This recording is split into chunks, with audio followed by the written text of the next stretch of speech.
सकाळचे 7 वाजले ते सकाळी सकाळी आंघोळ करून वावरत आलो. कारण आता आहे ना सकाळी लवकर कॉलेजला जायचं राहतं. म्हटलं फिरून पण येऊन आणि दिवाळीच्या आहे ना एवढा महिनाभर सुट्ट्या कोण घेतं? कारण आहे ना दिवस सुट्ट्या तर 15 दिवस होत्या पण आराम खूप केला. म्हटलं आता आरामाची वेळ गेली. आता निघा म्हणलं कॉलेज कर बरं का. काही विषय नाही गाडी काढली. निघालो जायला. वहिनी आहे म्हणे काही जात नाही कारण तिकडे ट्रॅफिक पण राहते. म्हटलं हा रस्ता बरा आहे बस यायला वेळ होता. म्हटलं मग चालू केंद्रात पण जाऊन येऊ. भरपूर दिवसाचं केंद्रात दर्शनालाच जायला नव्हतो. गाडी लावली तिथं आणि इकडे मध्ये केंद्रात दर्शनाला आलो. दर्शन घेतलं.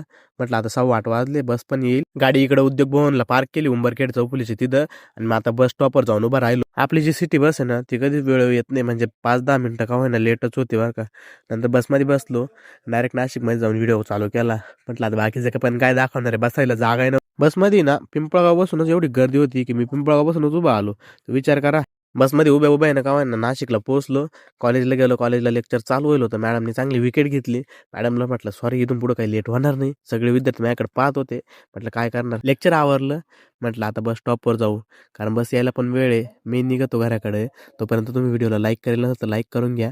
भेटू पुढच्या व्हिडिओमध्ये. तोपर्यंत रामकृष्ण हरी.